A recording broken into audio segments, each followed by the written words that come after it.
வாழ்க வளமுடன். ஓம் நமச்சிவாய. அனைத்து தமிழ் உள்ளங்களுக்கும் வணக்கம்.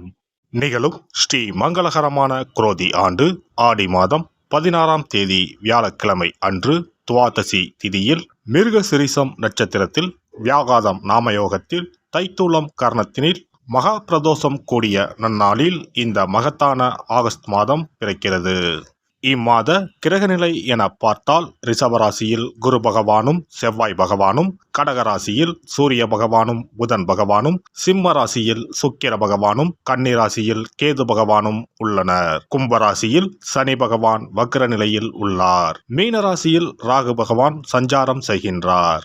இம்மாத கிரக பெயர்ச்சி என எடுத்துக்கொண்டால் ஆகஸ்ட் மாதம் 1ஆம் தேதியே சுக்கிர பகவானின் பெயர்ச்சி சிம்மத்தில் நடைபெறுகிறது. ஆகஸ்ட் 17ஆம் தேதி சூரிய பகவான் சிம்ம ராசிக்கு பெயர்ச்சியாகின்றார். ஆகஸ்ட் மாதம் 26ஆம் தேதி செவ்வாய் பகவான் மிதுன ராசிக்கு பெயர்ச்சியாகின்றார். ஆகஸ்ட் மாதம் 26ஆம் தேதி சுக்கிர பகவான் கன்னி ராசிக்கு பெயர்ச்சியாகின்றார். இம்மாதம் 31ஆம் தேதி புதன் பகவான் சிம்மத்திற்கு பெயர்ச்சியாகின்றார். இந்த கிரகங்களின் சஞ்சாரம் மற்றும் இடப்பெயர்ச்சியால் உங்கள் ராசிக்கு இம்மாதம் என்னென்ன பலன்கள் கிடைக்கப் போகின்றது என்பதனையும், அசுப பலன்கள் ஏற்படுமாயின் ராசிக்காரர்கள் செய்ய வேண்டிய பரிகாரம் என்ன, வழிபட வேண்டிய தெய்வம் யார் என்பதனையும் காண்போம். உங்கள் வாழ்வில் வளமும் நலமும் செல்வ செழிப்பும் பெற்று வாழ்வில் உயரிய நிலையை அடைய எல்லாம் வல்ல எம்பெருமானை வேண்டி விரும்பி கேட்டுக்கொள்கிறேன். ரிஷபராசி அன்பர்களே, இந்த மாதம் எதிலும் அவசரப்படாமல் நிதானமாக முடிவு எடுப்பது நன்மை தரும். உடல் ஆரோக்கியத்தில் முன்னேற்றம் ஏற்படும். மனதில் இருந்த குழப்பம் கவலை நீங்கும். தைரியம் உண்டாகும். வீடுமனை சம்பந்தமான காரியங்கள் அனுகூலம் தரும். தொழில் வியாபாரத்தில் எதிர்பார்த்த லாபம் கிடைத்தாலும் செலவும் அதிகரிக்கும். புதிய ஆர்டர்கள் பெறுவதற்கு கூடுதல் கவனம் செலுத்த வேண்டியிருக்கும். உத்தியோகத்தில் இருப்பவர்கள் தயக்கத்துடன் தங்களது பணிகளை செய்ய வேண்டியிருக்கும். எந்திரங்களை இயக்குபவர்கள் கவனமாக இருப்பது நல்லது. குடும்பத்தில் இதமான சூழ்நிலை நிலவும். கணவன் மனைவிக்கு இடையில் இருந்த கருத்து வேற்றுமை நீங்கும். பிள்ளைகளிடம் கவனமாக பேசுவது நல்லது. உறவினர்கள் வருகை இருக்கும். சொத்துக்கள் வாங்க எடுக்கும் முயற்சிகள் தாமதப்படும். அக்கம் பக்கத்தில் உள்ளவர்களிடம் இருந்து வந்த மனக்கசப்புகள் அகலும். பெண்களுக்கு எடுத்த முடிவை நிறைவேற்றுவதில் கண்ணும் கருத்துமாக இருப்பார்கள். எதிர்பார்த்த உதவிகள் தாமதப்படும். மாணவர்களை பொறுத்தவரை கல்வியில் வெற்றி பெற மிகவும் கவனமாக பாடங்களை படிக்க வேண்டும். மனக்குழப்பம் நீங்கி தெளிவான சிந்தனை மேலோங்கும். கலைத்துறையினருக்கு சில அத்தியாவசிய தேவைகளுக்கு செலவு செய்ய பண பற்றாக்குறையை சந்திக்கலாம். சனி சஞ்சாரத்தால் ஒரு பிரச்சனை முடிந்ததும் இன்னொரு பிரச்சனை உருவாகலாம். அரசியல் துறையினருக்கு எடுத்த காரியங்களில் உடனே வெற்றி ஏற்படும். சில காரியங்களில் தாமதமாக வெற்றி உண்டாகும். உங்கள் விடாமுயற்சிதான் உங்களுக்கு வெற்றியை தேடித்தரும். பழகும் நண்பர்களை எடை போட முடியாது. நட்சத்திர பலன்கள். கார்த்திகை நட்சத்திரம். இந்த மாதம் கடந்த காலத்தில் உங்களை விட்டு சென்றவர்கள் விரும்பி வந்து சேர்வார்கள். உறவு பலப்படும். தொலைபேசி தொடர்பு மூலமாக சில புதிய தொழில் ஒப்பந்தங்களை ஏற்படுத்தி லாபம் தேடும் முயற்சியில் ஈடுபடலாம். குடும்பத்தில் மகிழ்ச்சிக்கு குறைவு இருக்காது. சுப நிகழ்ச்சிகள் நடைபெறும். ரோகிணி நட்சத்திரம். இந்த மாதம் சில அத்தியாவசிய தேவைகளுக்கு செலவு செய்ய பண பற்றாக்குறையை சந்திக்கலாம். ஒரு பிரச்சனை முடிந்ததும் இன்னொரு பிரச்சனை உருவாகலாம். ஆனாலும் மகிழ்ச்சியாக இருப்பீர்கள். உங்கள் பிரச்சனைகள் எவ்வளவு இருந்தாலும் தோல்வியும் தோய்வும் இல்லாமல் சமாளித்து ஜெயிக்கலாம். மிருகசிரிசம் நட்சத்திரம். இந்த மாதம் எடுத்த காரியங்களில் உடனே வெற்றி ஏற்படும். உங்கள் விடாமுயற்சிதான் உங்களுக்கு வெற்றியை தேடித்தரும். பழகும் நண்பர்களை எடை போட முடியாது.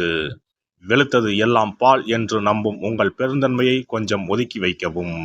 வெள்ளிக்கிழமை அன்று அம்மனுக்கு அர்ச்சனை செய்து வணங்க கஷ்டங்கள் நீங்கி வாழ்வில் சுகம் உண்டாகும். சிறப்பு தொகுப்பு. கண் திருஷ்டிகள் அகன்று தடைப்பட்டு கொண்டிருக்கும் காரியங்கள் நிறைவேற செய்ய வேண்டிய பரிகாரம் என்ன என்பதனை பற்றி காண்போம். வாழ்க்கையில் நல்ல நிலையில் இருந்தவர்கள் கூட திடீரென்று பொருளாதாரம் இழந்து மன கஷ்டங்களுடன் வாழும் நிலை ஏற்படும். இந்த நிலை எதனால் ஏற்பட்டது என்று ஆராய்ந்து பார்த்தால் பெரும்பாலும் அவர்களின் மீதான கண் திருஷ்டிதான் காரணமாக இருக்கும்.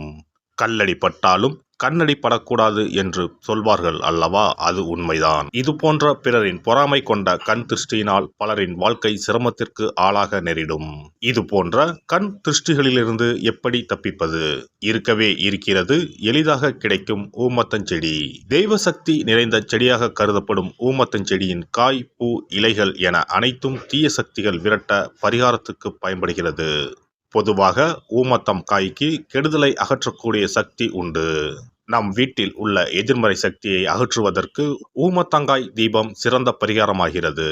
தெய்வீக மகத்துவம் நிறைந்த ஊமத்தங்காய் மற்றும் பூவையும் எடுத்துக்கொள்ளுங்கள். வீட்டுக்கு அருகில் இல்லை என்றால் நாட்டு மருந்து கடைகளில் கிடைக்கும். இந்த 2 பொருட்களையும் மஞ்சள் தண்ணீரை கொண்டு நன்றாக கழுவி விடுங்கள். சிறிது நேரம் அவற்றிலுள்ள ஈரம் போக ஆறவிட்டு பிறகு அவற்றை ஒரு மஞ்சள் துணியில் குலதெய்வத்தை வேண்டி ₹1 நாணயத்தோடு சேர்த்து முடிந்து வீட்டின் நிலைப்படியில் கட்டி தொங்க விடுங்கள். இந்த முடிச்சை வெள்ளிக்கிழமை அல்லது ஞாயிற்றுக்கிழமைகளில் தயார் செய்து வாசல் படியில் கட்டுவது சிறப்பு. தினமும் வீட்டில் தீபம் ஏற்றி காண்பிக்கும் போது இந்த முடிச்சுக்கும் காண்பிக்கவும். இதேபோல் ஊமத்தம் இலைகள் கிடைத்தால் அந்த இலைகளை சுத்தமான மஞ்சள் தண்ணீரில் கழுவிவிட்டு அவற்றை கொண்டு வீட்டில் இருக்கும் விநாயகருக்கு திங்கள் கிழமைகளில் தொடர்ந்து அர்ச்சனை செய்து வர வேண்டும். ஊமத்தம் பூவையும் விநாயகருக்கு சூட்டலாம். 3 வாரங்கள் தொடர்ந்து திங்கள் கிழமைகளில் விநாயகருக்கு ஊமத்தை இலையால் அர்ச்சனை செய்து ஊமத்தம் பூவை சூட்டி வழிபட்டால் வீட்டில் உள்ள கெட்ட சக்தி நடமாட்டம் மற்றும் கண் திருஷ்டிகள் தீரும். ஊமத்தம் செடியும் சிவபெருமானுக்கு உகந்த இலை ஆகும். இந்த ஊமத்தங்காய் வைத்து சிவபெருமானுக்கு தீபம் ஏற்றி வழிபடுவதன் மூலம் நமது பிரச்சனைகளில் இருந்து எளிதாக விடுபட முடியும். முதலில் 2 ஊமத்தங்காய்களை எடுத்துக்கொள்ள வேண்டும். அவற்றின் மீது முட்கள் இருப்பதால் மிகவும் கவனமாக கையாள வேண்டும். ஊமத்தங்காயின் காம்பு பகுதிகளை வெட்டி கொண்டு கத்தியை பயன்படுத்தி ஊமத்தங்காயின் உள்ளே இருக்கும் விதை பகுதியை முழுவதுமாக நீக்கிவிட வேண்டும்.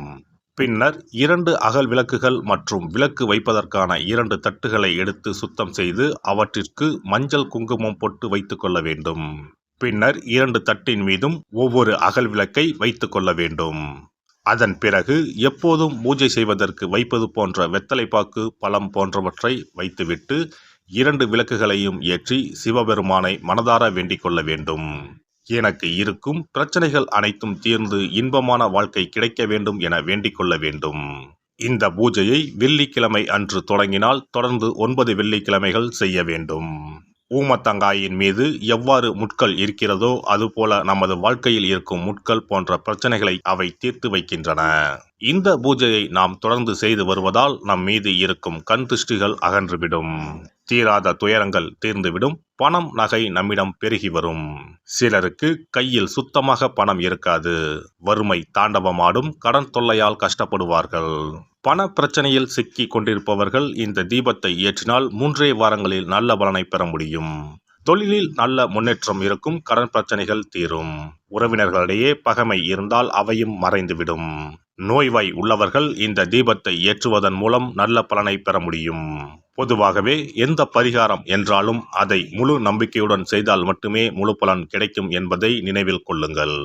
எல்லாம் வல்ல இறையருளால் நீங்களும் உங்கள் அன்பு குடும்பமும் உடல் நலம், நீலாயுள், நிறை செல்வம், உயர் புகழ், மெய்ஞானம் ஓங்கி வாழ்க வளமுடன். இந்த வீடியோ பதிவு உங்களுக்கு பிடித்திருந்தால் லைக் பண்ணுங்க, கமெண்ட் பண்ணுங்க, ஷேர் பண்ணுங்க. மறக்காம சப்ஸ்கிரைப் பண்ணுங்க. பக்கத்துல இருக்கிற பெல் பட்டனை கிளிக் பண்ணுங்க. நன்றி, வணக்கம். ஓம் நமச்சிவாய. சிவாய நம.